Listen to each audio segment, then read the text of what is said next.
जेठ मास में सुनी जाने वाली ननद भाभी और तुलसी माता की एक बहुत ही सुंदर कहानी।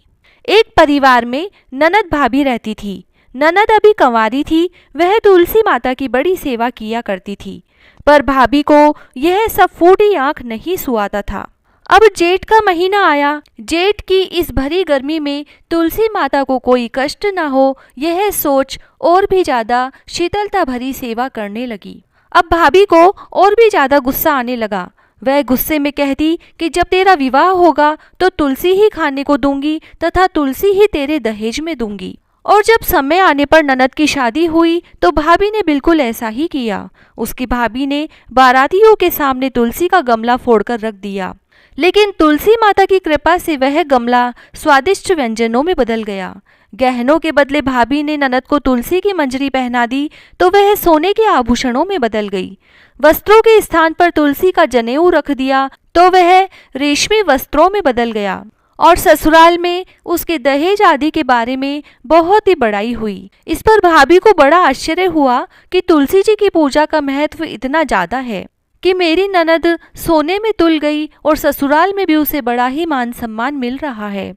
भाभी की एक लड़की थी। वह अपनी लड़की से कहने लगी कि तू भी तुलसी की सेवा किया कर, तुझे भी बुआ की तरह फल मिलेगा।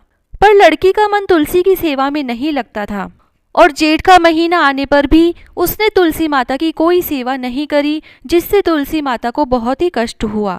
अब लड़की के विवाह का समय आया तो भाभी ने सोचा कि जैसा व्यवहार मैंने अपनी ननद से किया उसी के कारण उसे इतनी इज्जत मिली, क्यों न मैं अपनी लड़की के साथ भी वैसा ही व्यवहार करूं। उसने तुलसी का गमला फोड़कर बारातियों के सामने रख दिया, परंतु इस बार मिट्टी की मिट्टी ही रही। मंजरी व पत्ते भी अपने रूप में ही रहे तथा जनेऊ जनेऊ ही रहा। सभी बाराती भाभी की बुराई करने लगे। ससुराल में भी सभी लड़की की बुराई कर रहे थे और उसे कोई मान सम्मान भी नहीं मिला। भाभी ननद को कभी घर नहीं बुलाती थी। एक दिन भाई ने सोचा मैं ही बहन से मिल आऊं।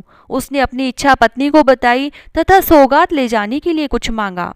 पहले तो भाभी ने मना कर दिया कि घर में कुछ भी नहीं है, लेकिन भाई के मांगने पर भाभी ने थैले में ज्वार भरकर कहा और तो कुछ नहीं है, यही ले जाओ। वह दुखी मन से चल दिया। भला बहन के घर कोई ज्वार लेकर जाता है क्या? बहन के नगर के समीप पहुंचकर उसने एक गौशाला में गाय के सामने ज्वार का थैला उलट दिया। तब वहां के गोपालक ने कहा, अरे भाई, सोना मोती गाय के आगे क्यों डाल रहे हो?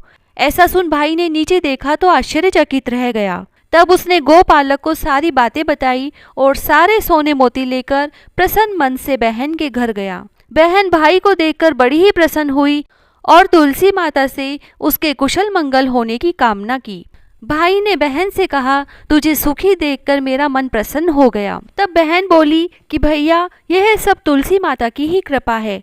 भाभी से भी कहना वह तुलसी माता की सेवा किया करे और जेठ महीने की गर्मी में उन्हें कोई भी कष्ट ना होने दे। जय श्री राधे।